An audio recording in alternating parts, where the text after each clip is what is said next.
the comments made by the president dismissing the claims the NDC government has misused the various loans it has acquired since it assumed the reins of the state. And I do have on the line the Minority Leader in Parliament, Lawrence Che Mensabuntu. Good afternoon, sir, and thanks for your time.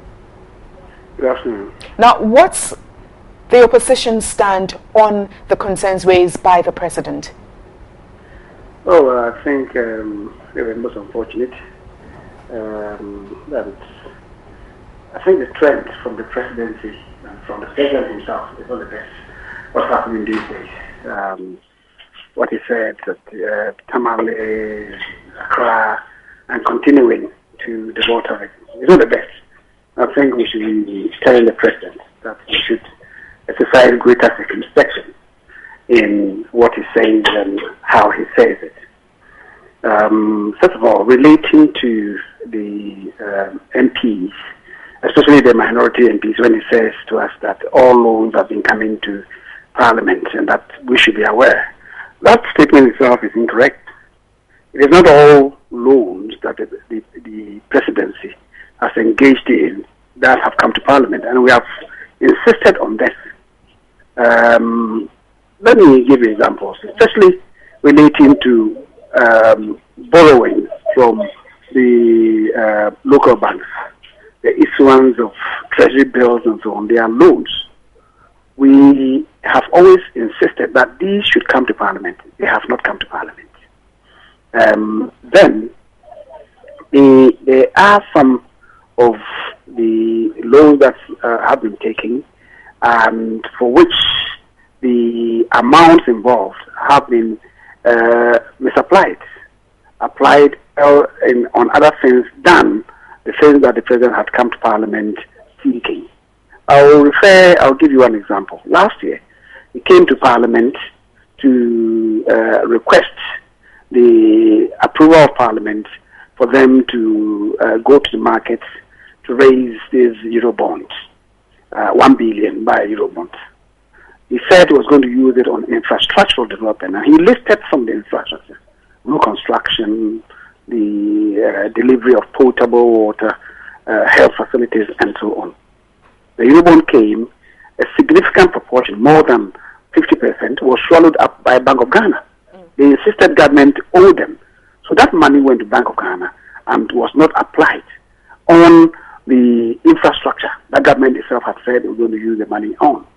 So that's another instance. The president talks about the fact that we have also looked at other loans. Is it not case that when he led this country to have this agreement with STS, Parliament critiqued it, the minority in particular critiqued it and said it wasn't a feasible thing to do. And yet they rammed it down the throat of Parliament. The end result everybody knows.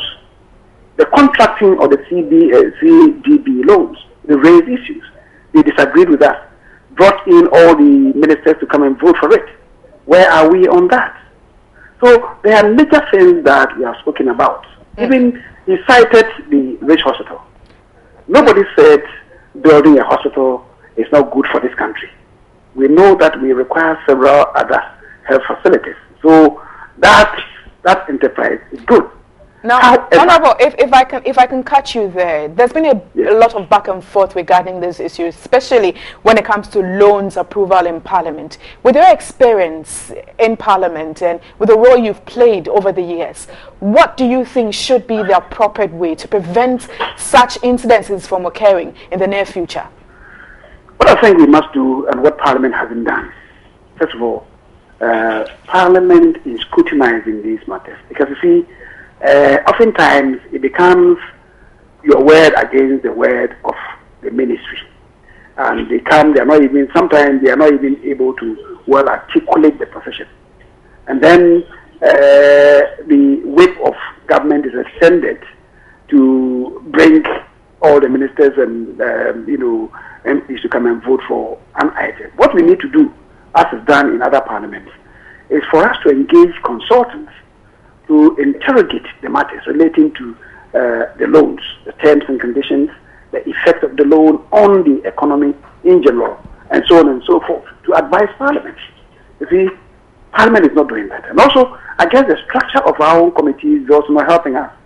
In other jurisdictions, in fact, the established jurisdictions, what happens there is that the committees, the leadership of the committees reflect the numerical strength of the parties in Parliament. The ruling parties would usually take the leadership of two committees in particular, Foreign Affairs and Defense. They would never want to surrender these committees to opposition parties.